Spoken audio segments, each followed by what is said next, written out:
Welcome to Newmarket Vox. I'm Mark Knopf-Thomas. Newmarket is New Zealand's retail, fashion, entertainment, hospitality and business mecca. Newmarket Vox is a monthly podcast where we take a deep dive into the brains of a business leader. But before we go on, don't forget to follow us at Newmarket NZ on your favourite social channel and hang on till after the interview for some new and notable things happening in Newmarket. I actually tried quite a few different products before I got to the umbrella in London. The idea literally struck me in the eye, in the face. Sort of had this history of a bit of failure really, of trying a lot of things not working. There's lots of products that I toy with in the background, but sort of hold myself back knowing you've got to do one thing and do it well. From tinkering in his dad's workshop to creating something inspired by tradition but designed for the future, those dark, rainy days in London in the late 90s set this Kiwi on a pathway to create something lauded as the best of its kind, the world's best. Headquartered right here in Newmarket, but selling to the world, I am of course talking about Blunt Umbrellas, and I'm joined today by founder Greig Brebner. Greg, thank you so much for joining us. No, thank you very much for having me. Wonderful. So we're going to ask some questions, quite wide-ranging. Please feel free to share as much as you want to. Cool. Sounds great. So tell us a little bit about your childhood, where you grew up, things like the bit of the background story. Yeah, sure. Give you some context. Yeah, I grew up in rural Auckland, so not far out. I guess today it wouldn't really be called rural, but back in those days it was just a 10-acre block out in East Auckland. And I think just being away from friends and that, just home alone a lot more, and Dad having a workshop, spent a lot of time just tinkering, just trying to make things.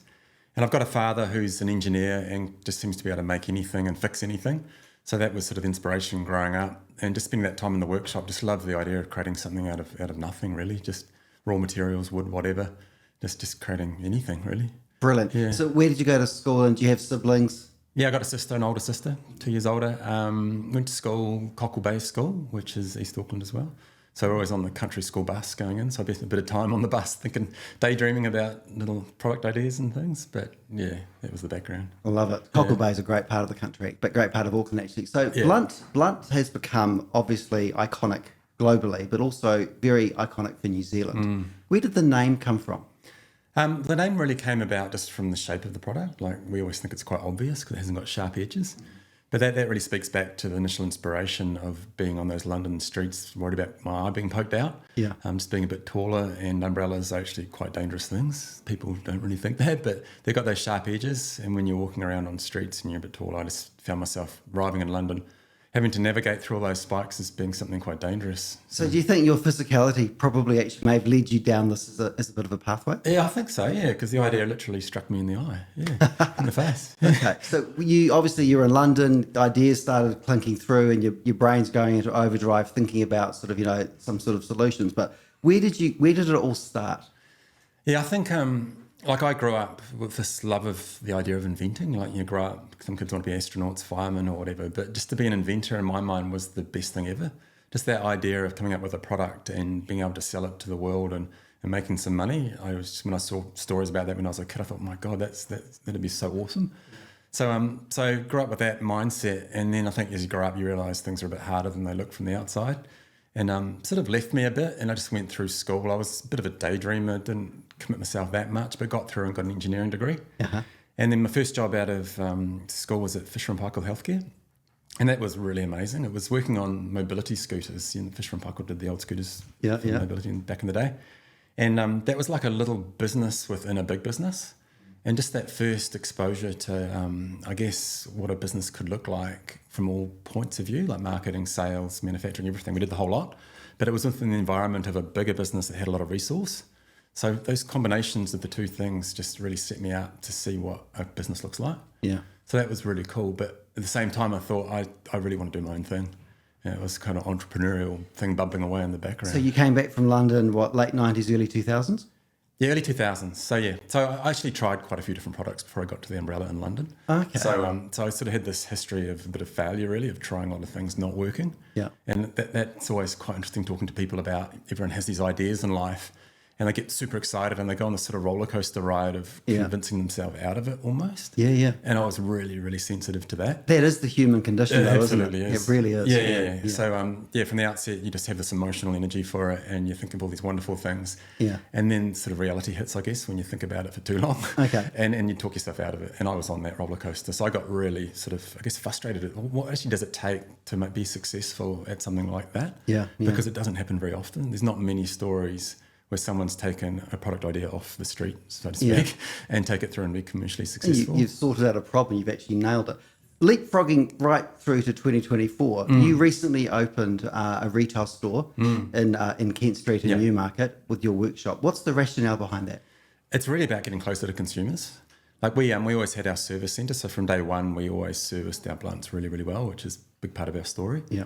When you sell something that's worth quite a bit more than the competitors, people expect that background service. So that was always there. But what we just found when people came in, they wanted to buy as well. Like the better we serviced our product, the more they wanted to purchase. And we weren't really set up to do that well. Yeah. So we thought, well, what if we did do that well?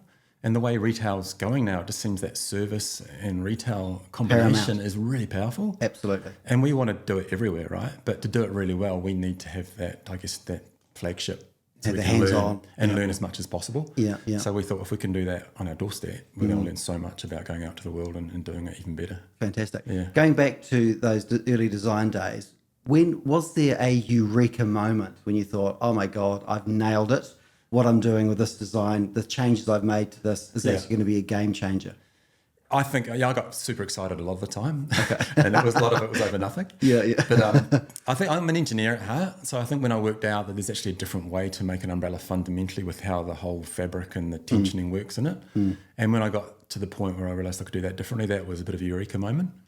And then the other bit was around the edge of our umbrella where it hasn't got those points. There's a component in there we call the blunt tip. And finding that solution took a long time. And when I got to that point, I thought, I've got something here as well. So those blunt tips are basically umbrellas within the umbrella. Yeah, exactly. Yeah, I actually only learnt that doing my research, but this, which I thought was quite fascinating. Yeah, it's cool. They're like a little two-dimensional umbrella that sits inside the pockets at the edge of the umbrella. Yeah. And they get pushed open like umbrellas do. So, it's like 6 little umbrellas within the bigger umbrella. Okay, so internationally, you're retailing Australia, New Zealand, the UK, North America and Europe. Is there any difference in the buying behaviours from the different geographic zones? And is there one area which has got geographically or per capita more umbrella purchasing than others? It's massively different, and we're still learning. Obviously, the world's a big place. But Auckland has just been phenomenal. I guess that home territory. We have a lot of rain. We do. Yeah, we do. And being the home story, and I think just the love for the product and the wind as well. Like we're a product that needs the wind to really show itself above the competitors as well as the rain. Right. So even rainy places in the world where you don't get a lot of wind, the product probably isn't as relevant. Okay. So actually finding that out, just the weather dynamics is big for our product. And then there's the whole sustainability story is really big now for us as well.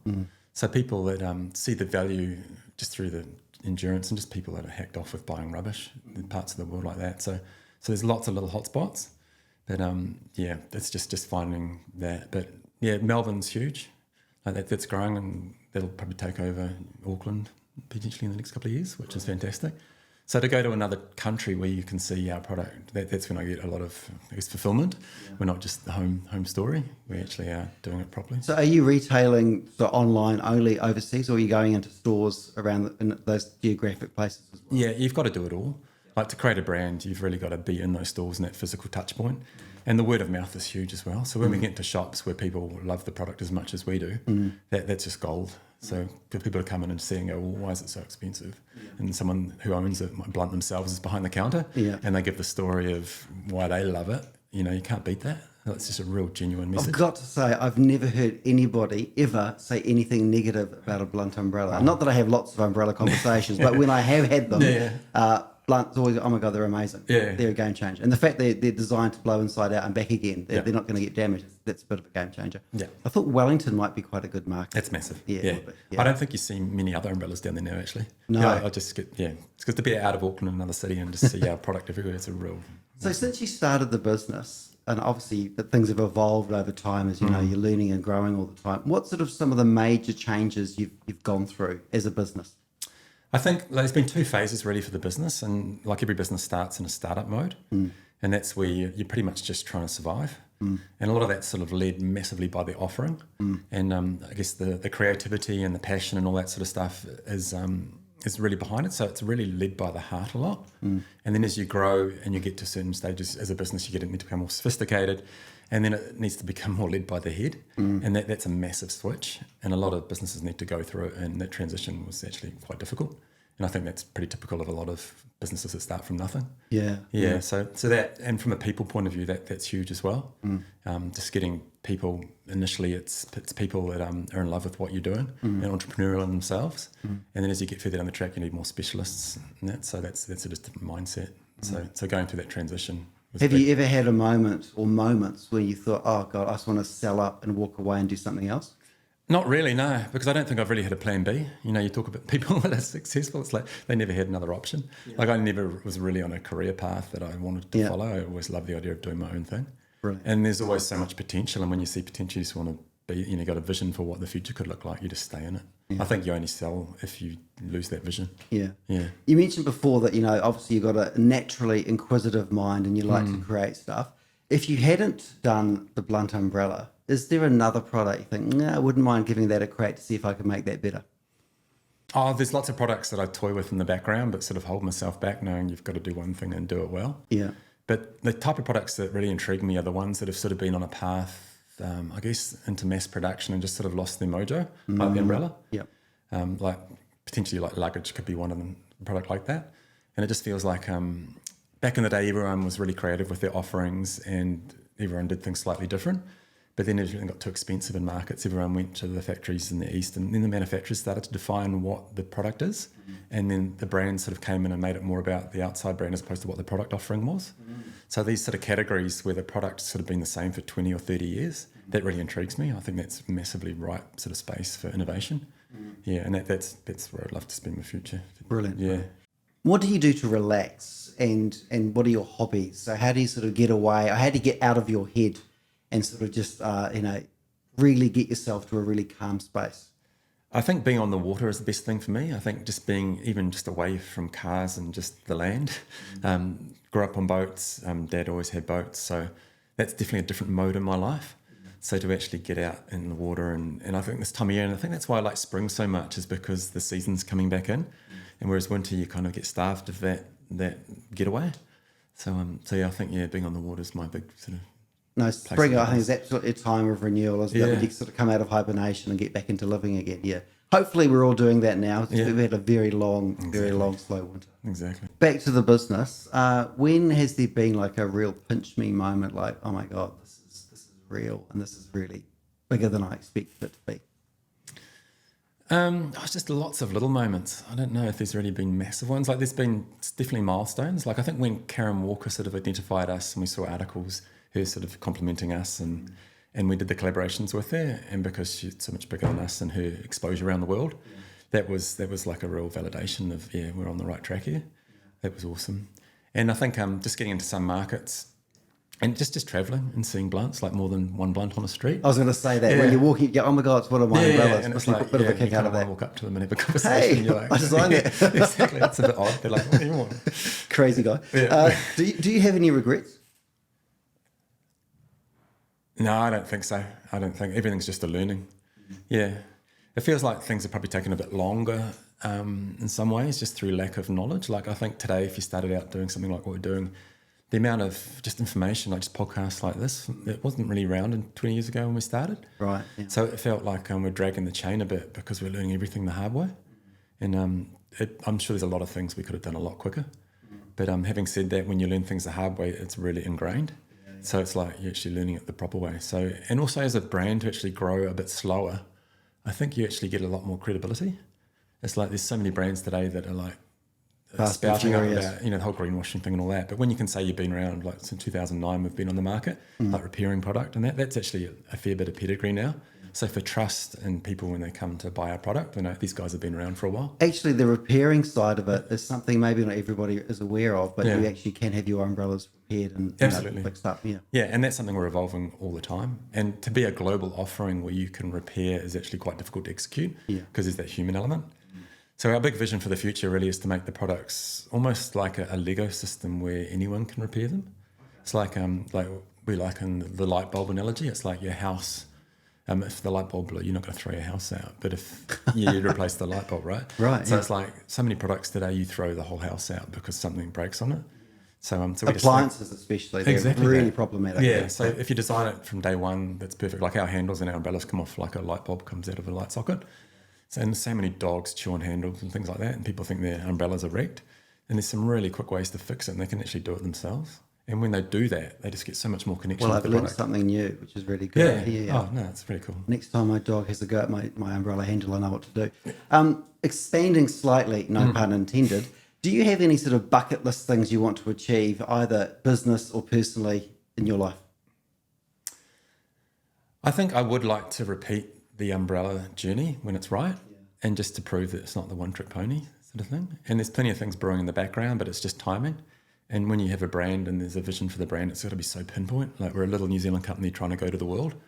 So just the focus is so, so important. And the bigger the market, the bigger the noise, the bigger the competition, the more you've got to be on your game. So we're continually working that out.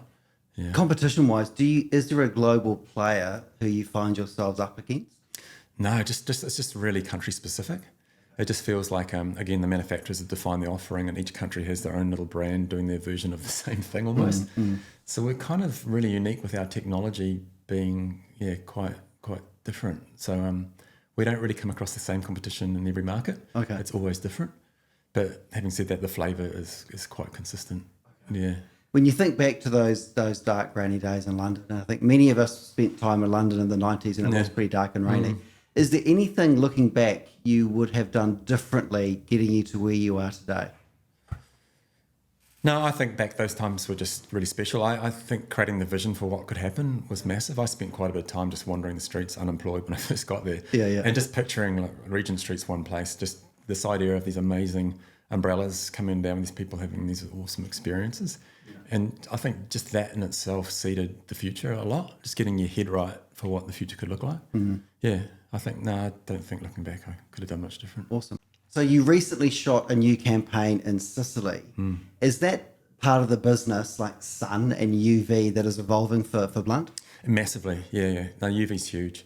Historically, umbrellas in the sun were very specific to Asia, I think, but with the sun's strength in this part of the world, it's becoming very much a thing. And I don't just notice year to year, the strength of the sun in New Zealand's crazy, and skin cancer. So the fashion in the sun with umbrellas is changing, and we've actually got a very exciting development for the beach coming up in the next year. And again, that same flavour. So, and again, for the business to actually spread through the seasons with an offering is huge. Like it's very hard to sell a rain umbrella in the middle of summer. So to actually have even like a retail environment where you can sell umbrellas any time of the year is huge for us. So definitely a vision for the future. So do you sort of see a time where you could be wandering around Auckland in February and people will have their Blunt sun umbrellas out, sort of walking around the streets? 100%. Yeah, it's happening more now. Yeah, so we've got a UV offering that we bring out every year, and that's growing each year for sure. Brilliant. So what's next for Blunt?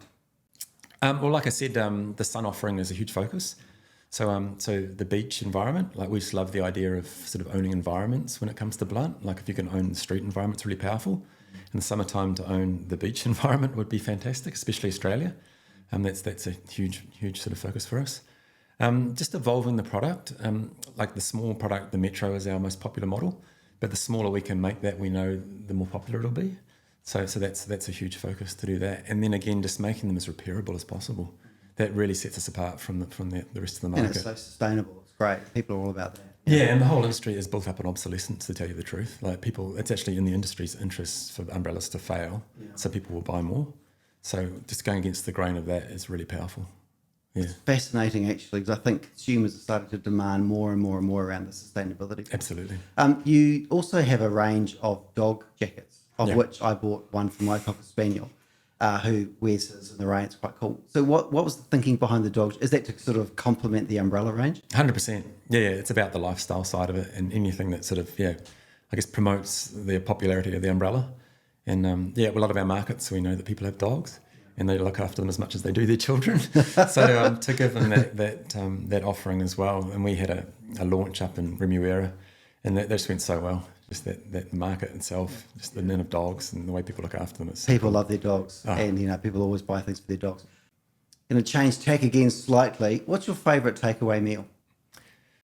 I think Thai food.